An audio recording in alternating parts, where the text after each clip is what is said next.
J'adore regarder des films. C'est rempli de détails qu'on découvre au fur et à mesure de nos visionnages. Mais ce détail, il est quand même assez troublant.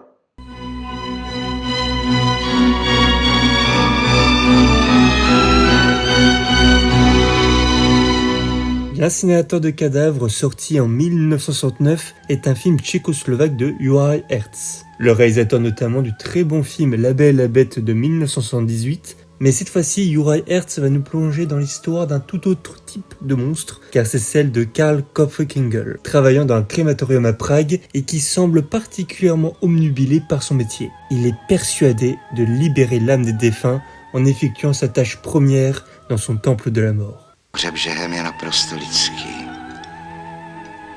a zbaví člověka dokonale strachu před smrtí.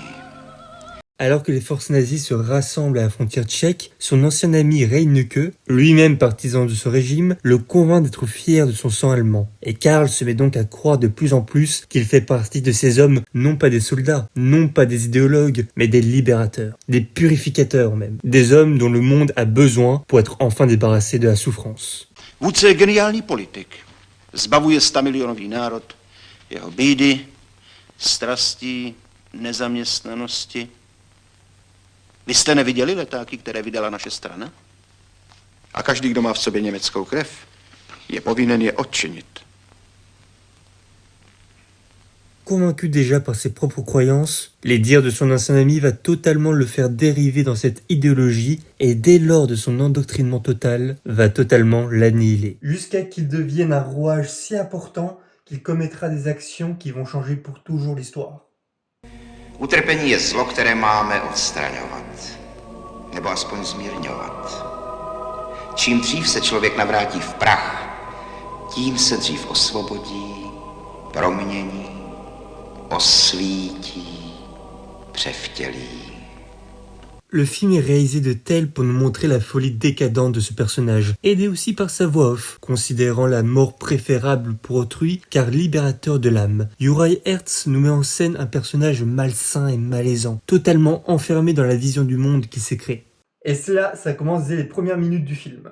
Dans un zoo où le montage semble l'associer déjà via des plans serrés à des animaux robustes voire des prédateurs, on le déshumanise dès le départ, alors que sa femme est associée quant à elle à un pan, un animal plutôt majestueux d'ailleurs.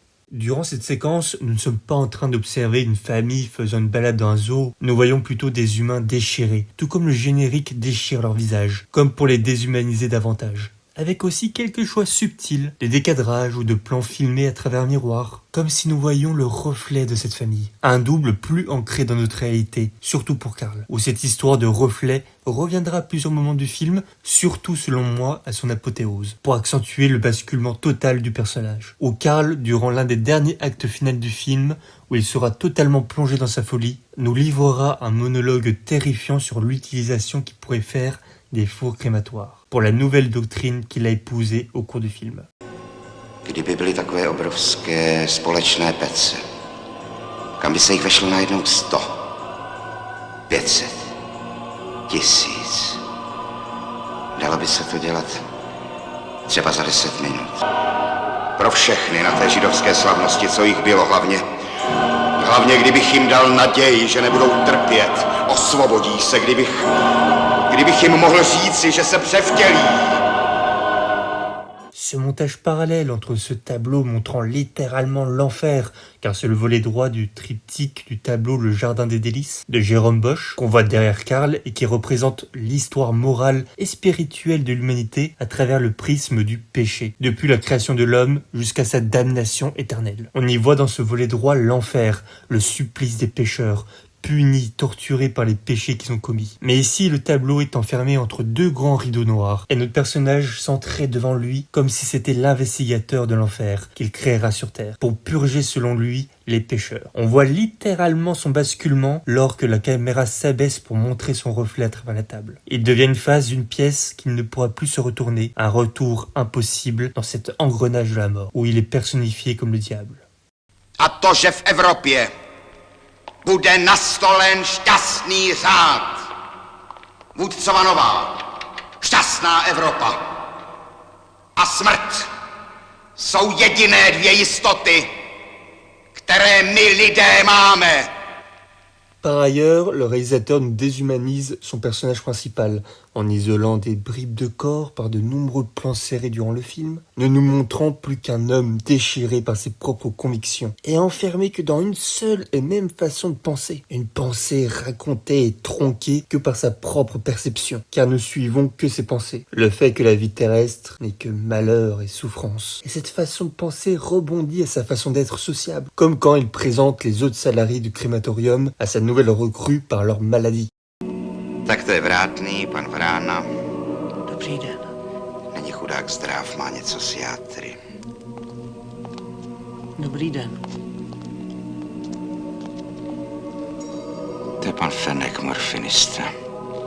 Cette obsession montre sa vision de l'espèce humaine qui finira par se transformer en véritable obsession meurtrière au contact de l'idéologie nazie. Le personnage se pense libre et sage, mais comme le premier plan du film nous le suggère, il est relié aux bêtes captives, montrant qu'il est prisonnier de ses propres obsessions, de son propre subconscient, comme l'étaient ces animaux dans leur cage. Totalement endoctriné par cette idéologie, il se soumettra à des examens médicaux absurdes pour prouver sa pureté raciale. Il décide même ensuite de se débarrasser des membres de sa famille pour satisfaire des ambitions et sa folie purificatrice. Il assassinera sa femme, d'origine juive, en la pendant sous le prétexte de la libérer, assomme son fils à coups de barre de fer avant de dissimuler son cadavre dans un cercueil où il y a par hasard déjà le cadavre d'un Allemand pur sang pour le faire incinérer, et projette d'en faire de même avec sa fille, persuadé qu'il accomplit une œuvre de salut spirituel pour sa famille qu'il jugera impure, accompagné de tout cela d'un montage déstabilisant, en nous insérant des plans quasi subliminaux, où durant des monologues, on a une suite fulgurante de plans brefs, avec des transitions brusques de plans rapprochés lors d'une réplique avant de s'élargir brusquement en plan large, également accompagné d'une musique lyrique angoissante que se jouerait le personnage dans sa propre tête, que le spectateur enfermé à l'intérieur du cerveau du protagoniste peut entendre aussi.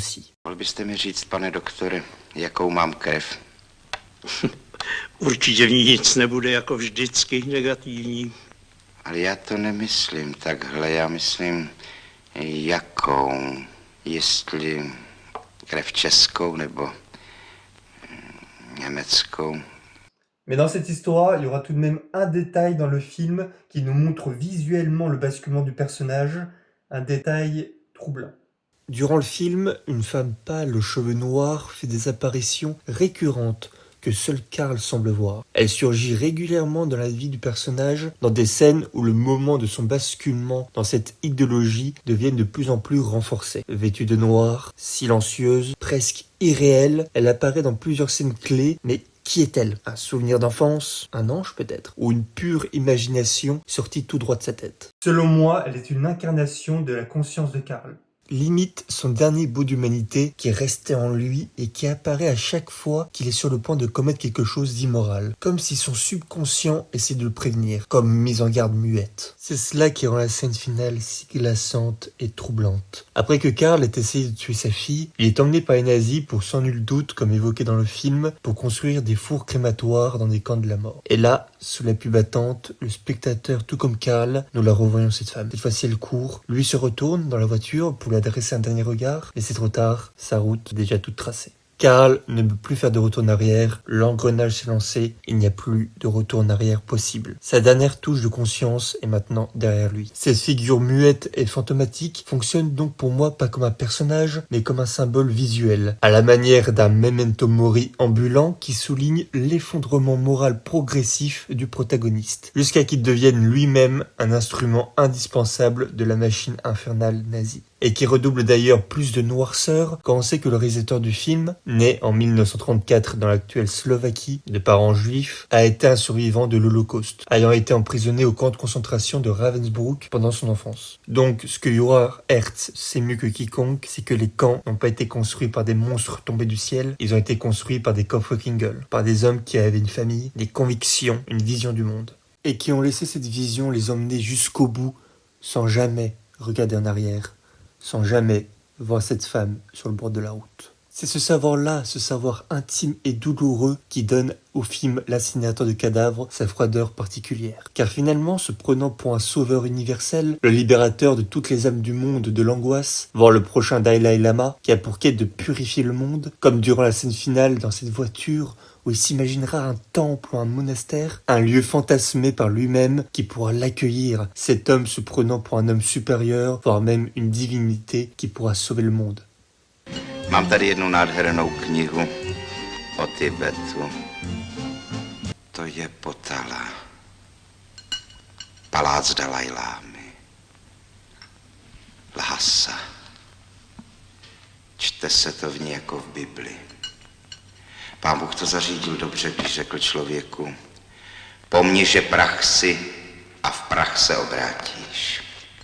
Par son détail, l'incinérateur de cadavres ne nous montre pas seulement ici un monstre, il nous montre quelque chose de bien plus dérangeant. Il nous montre un homme qui a transcendé sa propre folie au point de ne plus la voir, et même de tourner le dos à son humanité, qu'il a habillé d'horreur, de spiritualité, d'amour, de conviction. Vous voyez, comme pour ces nazis qui se défendaient à la fin de la Seconde Guerre mondiale, proclamant eux-mêmes devant les horreurs qu'on leur mettait sous le nez qu'ils n'avaient pas le choix, c'était les ordres, qu'ils ont juste obéi. Ici, Uriah Herzog nous montre le contraire. Il nous montre un personnage convaincu. Il est convaincu de faire le bien. Et pire même, d'en prendre du plaisir. Que même l'homme peut sombrer facilement dans la barbarie s'il est capable de justifier ses actions au nom du bien absolu.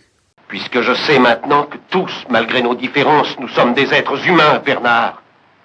Nous avons le droit de vivre, d'œuvrer, de penser en tant qu'individus, mais nous avons des obligations envers la société dans laquelle nous vivons.